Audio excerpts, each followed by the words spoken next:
तर मी छान असे भजे तळून घेत आहे।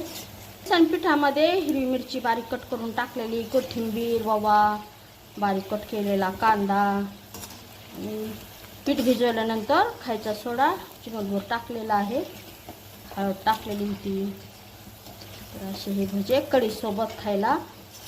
कढी कशी बनवणार आहे ते आता दाखवते तुम्हाला। टम्म फुगलेले हलके फुलके भजे।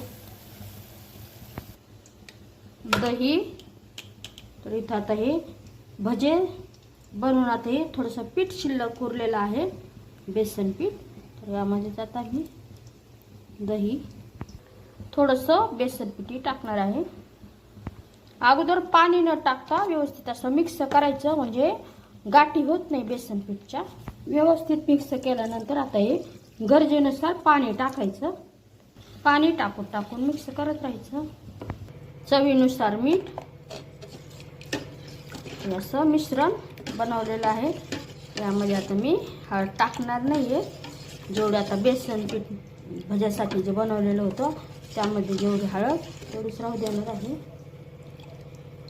तेलामध्ये मोहरी, जिरे, हिरवी मिरची आणि लसूण बारीक केलेलं, कढीपत्ता मिश्रण टाकून घ्यायचं।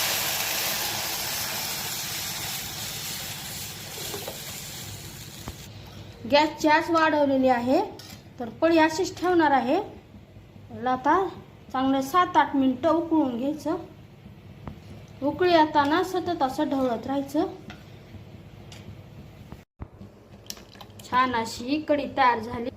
तिथं तुम्हाला व्हिडिओमध्ये पांढरा रंग दिसत असेल, पण खऱ्यामध्ये एवढं पांढरी नाही झालेली, किंचित असा रंग आहे।